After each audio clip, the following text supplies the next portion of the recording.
Sometimes people ask me why as a church we're so vocal about being inclusive. Why do we have signs out the front saying that LGBTQIA plus community are welcome? Why do we host a Pride service? Why do I walk with Christians at Pride at Brighton? And before I answer that, let me just say that being an inclusive church isn't just about being inclusive for the LGBT community. It means being inclusive for everyone. So, for example, as a PCC, we've made a commitment to improving our accessibility to the building. We're looking at how we can be more welcoming to those who are neurodivergent, and our worship has been shaped with all of our different preferences in mind. But today, IA plus siblings. And the reason why is because, one, God loves everyone, and two, the LGBT community is disproportionately discriminated against in the church. And worse, that is often justified with use of the Bible. Now, I don't know about you, but I personally know people who have been told to leave long-term committed relationships simply because they're gay. Who've been told that having a long-term partner or being married to someone of the same sex is sinful and of the devil. I know people who've been told they can't even do a reading in church because their whole lives that if they are attracted to a person of the same sex, they must deny those feelings and remain celibate for their entire lives. I know people who've been made to leave teams in church when they came out, or worse still, leave the church entirely. I know a family whose daughter, on coming out as trans, was told they had to leave their church and would not be welcomed back. I know those who were told that they were inherently sinful and made to undergo conversion therapy. Pray the gay away, as they say. And maybe some of you here will have experienced things like that. And if you have, then on behalf of the church, I want to say sorry. Those things should never, ever happen. Now, just for a moment, let me speak to those of us who are straight or cisgender, so if we're comfortable with the gender we assigned at birth. Can you imagine for a moment being told that you had to step down from a team in church because the church leader decided that you were a sinner? Or imagine that you've got blue eyes, and blue eyes in that church were a sign of not being godly. Imagine moving to a new area and choosing a church to go to. You just want to gather and worship with others, to worship the God you love.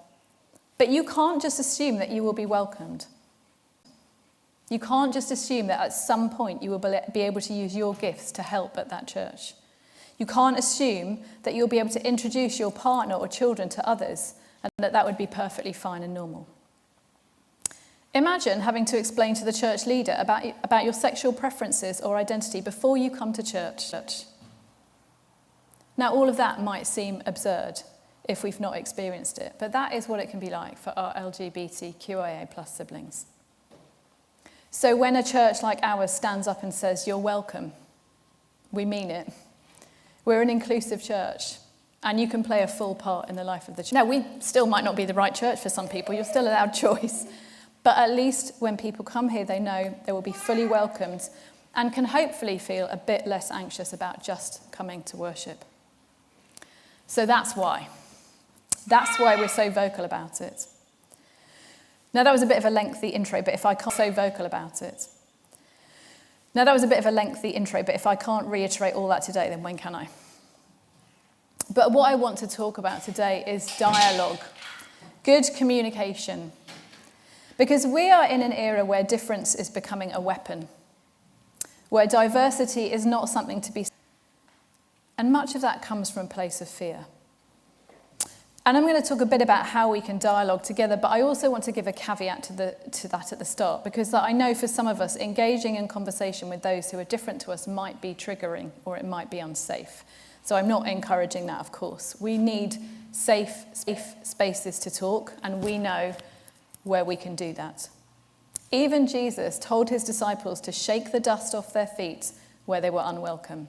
So please do just bear that in mind while I speak. But I think as a nation, if not the world, we're often swayed and informed by the loudest voices in our lives, which is most likely the media or social media. And these voices often thrive on fear. They tell us that the person different to us is a concern or a threat or will change our way of life. And because of that, we become unable to actually hear the voices of the others who are being talked about. And it wasn't dissimilar in Jesus' day. So he was seen as a threat by the Jewish teachers and by some to Rome. They thought that he came to overthrow the government, to challenge the Jewish way of life, and his very life was at risk. He was different. He was teaching a different way. He was challenging the Pharisees without question. And I think that the Pharisees were afraid. So they tried to catch him out. They set tests for him. They lied about him. They didn't listen to what he was saying. They just wanted to turn people against him and keep their stability, their own way of life, secure and unchanged. Their own way of life, secure and unchanged. But there was someone who listened. In fact, there were a few people, but particularly this morning, we're thinking about Nicodemus, who was in our gospel reading. He was intrigued by Jesus. He had questions. In verse 2, we read that he knew that this man was of God, and clearly a teacher of God. But even so, he came at night. He was a Pharisee. He was a member of the Jewish Sanhedrin, the ruling body, if you like, and he was a man of authority and influence. So he didn't or he couldn't come and ask his questions in the open because he knew what recrimination might come upon him. There was not a safe space for him to listen and to find out more. So he came when he could, and he asked, and he listened. And Jesus says to him, you need to be born again of the Spirit to enter God's kingdom, i.e., you need a spiritual awakening. And Jesus challenges him. It's kind of saying, look, Nicodemus, you've heard us, and presumably the us is the disciples, you've heard us speaking about our experiences, our testimony, and you don't believe it. How can I get through to you? You need to listen and to really hear what we're saying. And I just think that sounds so familiar, doesn't it? We're told by those who are vocal in the media or on socials that trans people are a threat to us and our children. That, for example, we shouldn't even be in the same bathroom as that person. That our children will be brainwashed. But we don't actually listen to the voice and tell us what it's really like to be trans or gay or queer or non-binary, or to listen to the voices of gay Christians and trans people of faith when they tell us of their own experiences of Christ. If you came to our talk last Wednesday, you'll have heard Tina and Ash and Rebecca sharing their own experiences of being Christian and being trans. And just like the Pharisees, some will use the scriptures to say that people like them are sinners, that they're liars, that they're deceived, that they're leading people astray and that they're not godly. Well, you only had to hear them speak about their faith to know that that's just true. Last week, some of you know, I was invited by the diocese to go to a conference in Coventry, and it was run by an organisation called Reconciliation Initiatives. And they have a vision for how the church can contribute to addressing inequalities and strengthening relationships. It was all about being missional today, and the main theme was dialogue. And so in pairs, speakers were invited to look at 3 key questions, but were all based around difference and change.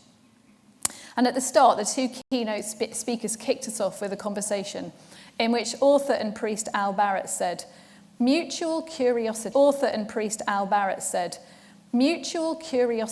is better than disagreement.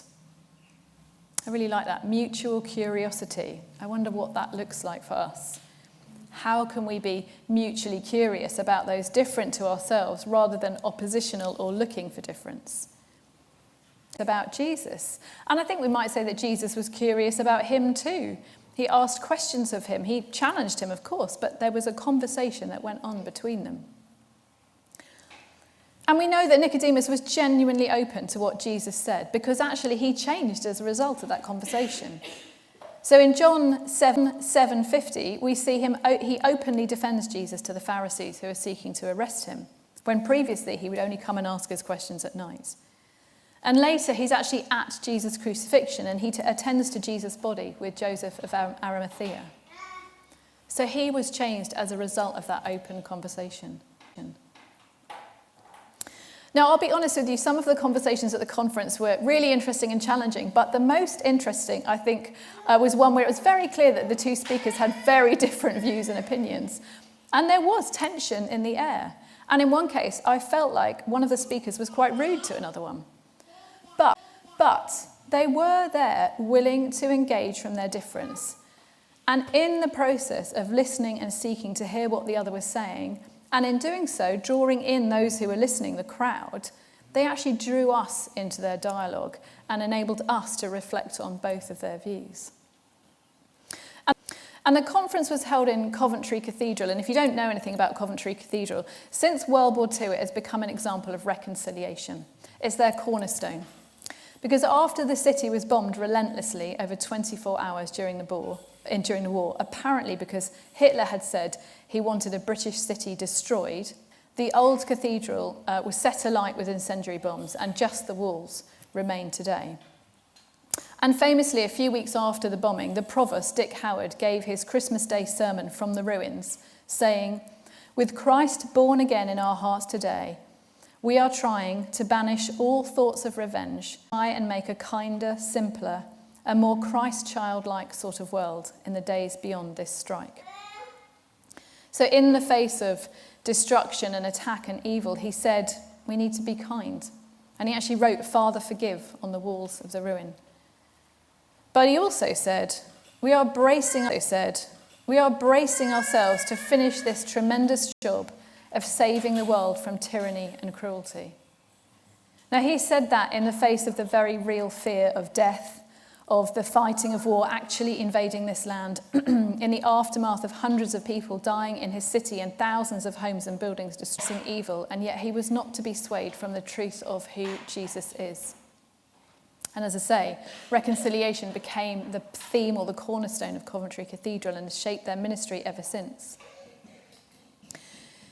In our 2 Corinthians reading, we heard Paul say that the love of Christ urges us on and that Christ died for all. That God reconciled God's self to us through Jesus, giving us the ministry of reconciliation. And the chair of Reconciliation Initiative says that, in a way, any proclamation of the good news of a renewed relationship with God through the work of Jesus, living lives at peace with each other, marked by mutuality and justice. Paul says in verse 20, we are ambassadors for Christ to encourage us all to be reconciled to God. Now, if the media is to be believed, we are facing tyranny from our LGBTQIA+ siblings, and yet the only cruelty on display is from those persecuting them in the wider world and in the church, barring them from full access to worship and ultimately to God. In John 3:16, that famous verse we heard earlier, God so loved the world that he gave his only son so that have eternal life. Everyone who believes in him. It's as simple as that. I wonder if we are being ambassadors for this gospel, as Paul says, drawing people into a relationship with God, or are we being gatekeepers? Or are we the ones dropping the bombs, causing untold hurt and pain? Or are we like Nicodemus, genuinely seeking to know more? If we want to be true ambassadors for the gospel, we need to listen and to hear from those who are different to ourselves. I like to think we're doing that quite well here at St Edward's, in our love of God and this church. But even within that, there will be things that we find difficult to understand. You know, as an example, actually not that many people from our congregation came to our trans teaching evening. Most of the people here were actually guests from elsewhere.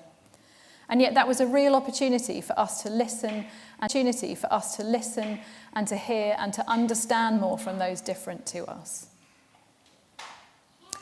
Being a person who shares God's love is not easy, it's costly at times, and sometimes we have to become vulnerable.